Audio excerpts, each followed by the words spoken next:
வாழ்க வையகம், வாழ்க வையகம், வாழ்க வளமுடன். குரு புகழ் வாழ்க, குருவே துணை. ஆசான் அருள் தந்தை வேதாதிரி மகரிஷி அவர்களின் நாளொரு நற்சிந்தனை. இன்று கணவன் மனைவி உறவு என்ற தலைப்பிலே பிப்ரவரி 14ஆம் நாள் கூறக்கூடிய இந்த சிந்தனையை நாம் மேற்கொள்வோம். மனம் ஒரு மாபெரும் நிதி என்று அருட்தந்தை வேதாதிரி மகரிஷி அவர்கள் கூறுகிறார்கள்.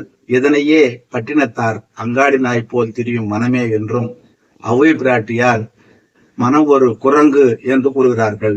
அதை உணர்ந்தவர்கள் சிறப்பாக அதன் மேன்மையை அறிந்து கொள்ள முடியும். ஆகவே இந்த மனமானது ஒரு பொருளை அடைவதற்கு முன்னாடி அதனுடைய நன்மைகளையும் மேன்மைகளையும் நன்கு உணர்ந்து அடைகிறது.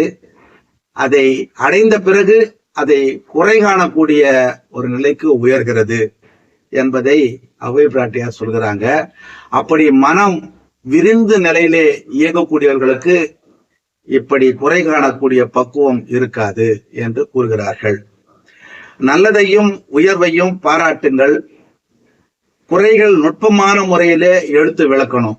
அதாவது வாழ்க்கை துணைவி கிட்ட இருக்கக்கூடிய ஒரு நல்லவைகளையும் தீயவைகளையும் நாம் உணர்ந்து பொறுமையாக நல்லவைகளை அனுபவிக்கும் போது குறைகளை பக்குவமாக எடுத்து கூறி அதை நிவர்த்தி செய்து கொள்வது ஒரு வாழ்க்கை துணைவருடைய கடமை.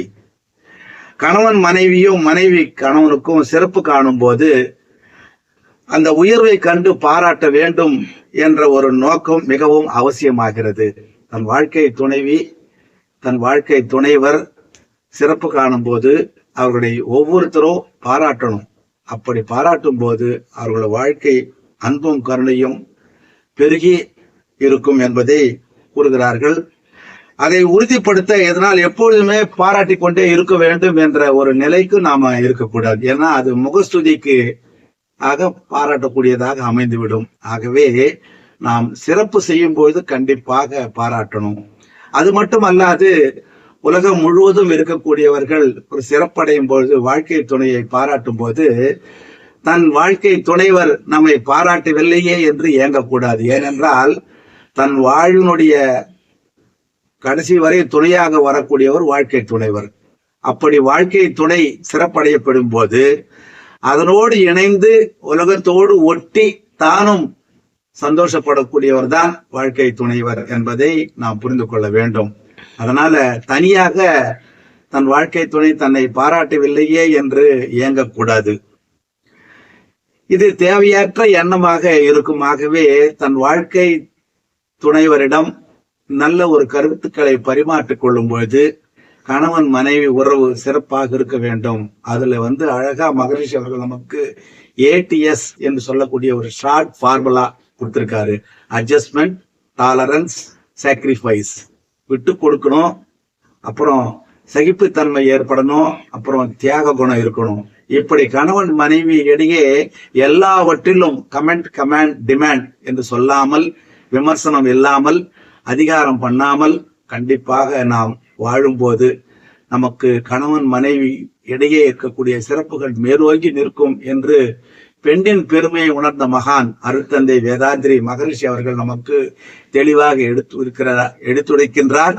ஆகவே பெண்ணின் பெருமையை நாம் போற்றி பாதுகாக்க வேண்டும். வாழ்க்கை துணையும் ஒரு பெண் தான்.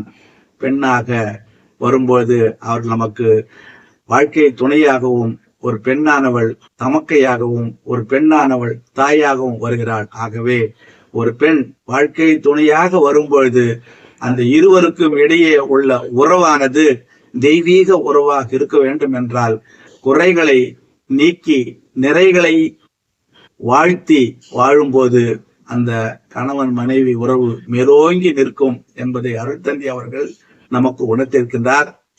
ஆகவே ஒவ்வொரு ஆண்மகனும் சரி, ஒவ்வொரு பெண்ணும் சரி, தன் வாழ்க்கை துணையை போற்றி பாதுகாத்து அந்த உறவு மேம்படுவதற்கு இருவரும் பங்கு இருக்கிறது என்பதை உணர்ந்து கொண்டு வாழ்வாங்கு வாழ வேண்டும் என்று கூறி, வையமெல்லாம் வாழட்டும் வாழ்க்கை வளம் காத்தினிதாய் வளரட்டும் மெய்யறிவு வாழ்க்கை இன்ப துய்த்தலிலே உய்ய மெய்ப்பொருள் நாட்டம் உலகெங்கும் மக்களிடம் ஓங்குக மேல் ஓங்குக உள்ளமெல்லாம் ஒன்றுபடை என்று வாழ்த்தி இன்றைய சிந்தனையை நிறைவு செய்து கொள்கிறேன். வாழ்க வளமுடன்.